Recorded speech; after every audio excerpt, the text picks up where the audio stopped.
जिस तरह मुझे बचाने के लिए वो खामोश हैं, इसी तरह मेरे लिए भी अपने खानदान को बचाने के लिए सच जानना जरूरी है। अब तो वो मुझे देखने की भी रवादार नहीं है। कुछ करना है तो बताइए मुझे। दिलान की हिफाजत करनी है। इससे साफ जाहिर है बेटे के जवाहिर नामी ये शख्स पसे पर्दा गैर कानूनी काम करता रहा है। एंटीक्स की स्मगलिंग में हमें सिर्फ एक ही आदमी का नाम पता है। यानी वो हमारी कंपनी को भी अपने मफाद के लिए इस्तेमाल करेगा। तो बताओ हसन। बारान को स्मगलिंग के बारे में इल्म हो चुका है। बस तुम मोहब्बत के नशे में दिन रात एक करते रहना। तुम्हें क्या मालूम कि बारान स्मगलिंग के मामले की छानबीन करता फिर रहा है। इस मामले की छानबीन के दौरान तुम्हारा नाम भी आएगा।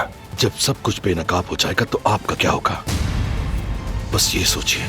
तुम्हारी खामोशी की वजह से अगर मेरे खानदान के किसी फर्द को किसी भी नुकसान का सामना करना पड़ा, नहीं बख्शूंगी मैं, सुन लो। जो कुछ मैं कर रही हूँ वो सिर्फ मुझे और मेरी बेटी को बचाने के लिए नहीं, पूरे काराबे खानदान को बचाने के लिए है।